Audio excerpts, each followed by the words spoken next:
하나님 말씀 마태복음 12장 1절에서 21절까지 교독하겠습니다.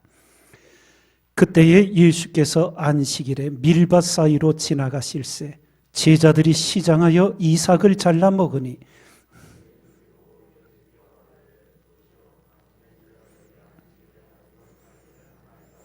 예수께서 가라사대 다윗이 자기와 그 함께한 자들이 시장할 때에 한 일을 읽지 못하였느냐?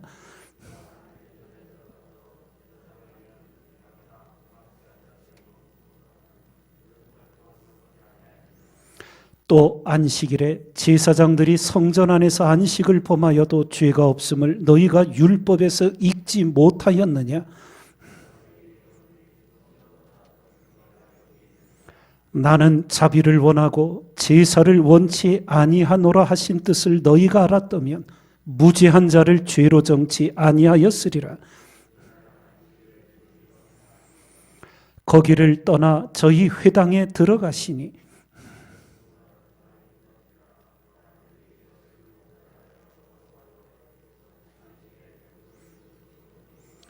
예수께서 가라사대 너희 중에 어느 사람이 양 한 마리가 있어 안식일에 구덩이에 빠졌으면 붙잡아내지 않겠느냐?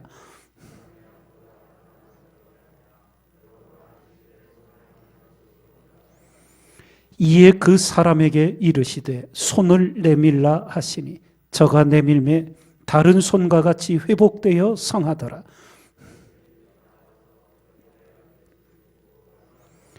예수께서 하시고 거기를 떠나가시니 사람이 많이 쫓는지라 예수께서 저희 병을 다 고치시고 이는 선지자 이사야로 말씀하신 바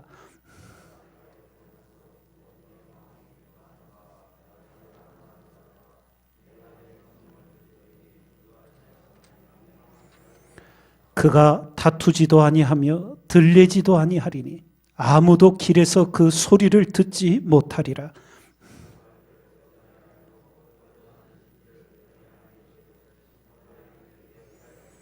함께 있습니다. 또한 이방들이 그 이름을 바라리라 함을 이루려 하심이니라. 아멘. 오늘 말씀은 예수님을 대적하는 자들이 안식일 논쟁을 일으킵니다. 예수님을 책잡기 위해서 이제 율법의 가르침, 안식일을 기억하여 거룩히 지키라는 하나님의 계명을 들고 나옵니다. 왜냐하면 예수님께서 안식일에 병자를 고치시는 일에 대해 그리고 오늘 말씀에는 안식일에 제자들이 밀밭 사이로 가다가 이삭을 비벼 먹었습니다. 배가 고파서. 그래서 안식일에 그 이삭을 손에 비벼 먹는 것이 노동을 하는 거니까 안식일을 범했다고 이렇게 비난하며 예수님께 이제 대들고 있는 내용입니다. 여기에 대해 주님께서는 이렇게 말씀을 하십니다. 나는 자비를 원하고 제사를 원치 아니하노라 하신 뜻을 너희가 알았다면 무죄한 자를 죄로 정치 아니하였으리라. 그럼 이 말씀을 우리가 정말 잘 깨달아야 합니다. 하나님은 자비를 원하고 제사를 원치 아니한다 하니까 그럼 이제부터 제사 예배는 불필요한 것인가? 그런 것이 아니라는 것은 분명히 아실 겁니다. 한마디로 표현하면 마음에, 삶에 사랑이 없는 삶을 살다가 하나님 앞에 와서는 제사 드린다고, 예배한다고, 기도한다고 하는 것, 그것이 허사라는 겁니다. 헛된 일이라는 거예요. 이 제사와 관계해서 성경 전체에 3번 제사를 빗댄 교훈이 나옵니다. 우리가 제일 잘하는 것은 순종이 제사보다 나은 것이다라는 가르침이죠. 그 말씀도 뭐예요? 제사가 필요 없다는 거예요? 아니잖아요. 하나님 말씀 순종 없이 살아가다가 시간만 되면 와서 제사 드리고 예배 드리고 기도하는 거, 이거 하나님 받지 않으신다는 거잖아요. 또 잠언 21장 3절을 보면 의와 공평을 행하는 것은 제사 드리는 것보다 여호와께서 기쁘게 여기시느니라, 이렇게 말씀해 주셨어요. 의와 공평을 행하는 것은 제사 드리는 것보다 하나님이 기뻐하시는 것이라고. 그러니 한마디로 예배 드리기 전 우리 삶이 의와 공평을 행하는 삶, 그리고 와서 예배 드리려고 하는데 돌아보니 의와 공평에 부족함이 있으니 하나님 앞에 반성하고 회개하고 예배를 드리는 거예요. 그럼 예배 드리고 이제 삶의 자리로 나갈 때 반성하고 회개했던 걸 새카맣게 잊어버리고 가는 게 아니라 이제 내게 이것이 부족하니 하나님 앞에 회개하고 예배드리고 이제 삶의 자리로 나아가서 의와 공평을 행하는 삶을 마음에 두고 하나님 앞에 살아가야겠다는 결단을 갖고 행하는 것, 그것이 예배 전과 후에 여러분과 저의 생애를 통해 끊임없이 이루어져야 하는 신앙의 삶입니다. 기도하고 예배 드리고 나서 그때는 하나님의 말씀을 새기고 기도하다가 성전을 나가 삶의 자리에 가서는 하나님도 까맣게 잊어버리고 말씀도 전혀 마음이 없이 그저 주어지는 대로 형편대로 내게 좋은 대로 살아가다가 시간이 되면 또 기도하러 오고 시간이 되면 또 예배하러 오고, 이런 삶이 우리에게 반복돼서는 안 된다는 거예요.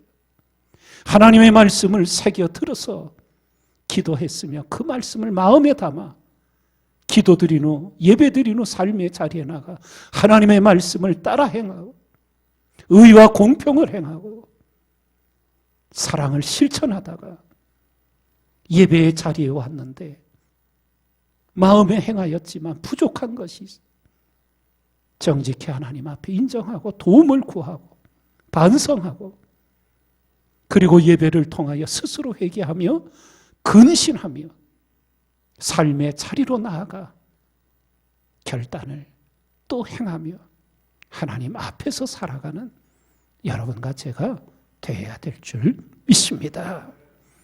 이렇게 안식일 논쟁을 통해 예수님을 비난하려고 했던 바리새인들, 나는 자비를 원하고 제사를 원치 아니하노라 하나님의 뜻을 전한 가운데 악은 물러서지 않습니다.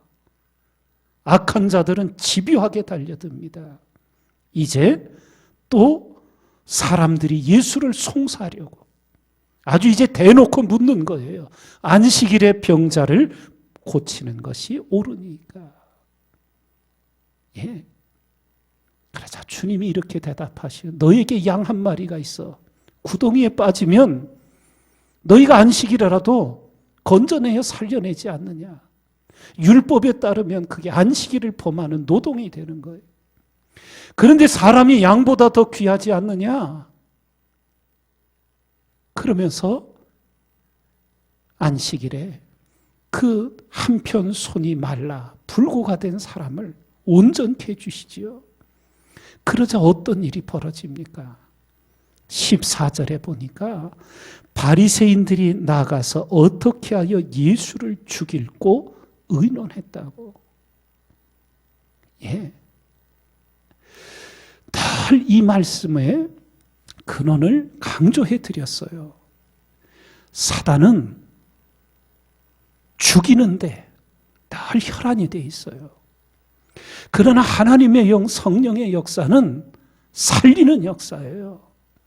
그래서 오늘 우리가 읽은 말씀의 후반부에도 메시아의 사역이 나오는데 상한 갈대를 꺾지 아니하시고 꺼져가는 심지를 끄지 아니하기를 심판하여 이길 때까지 한다.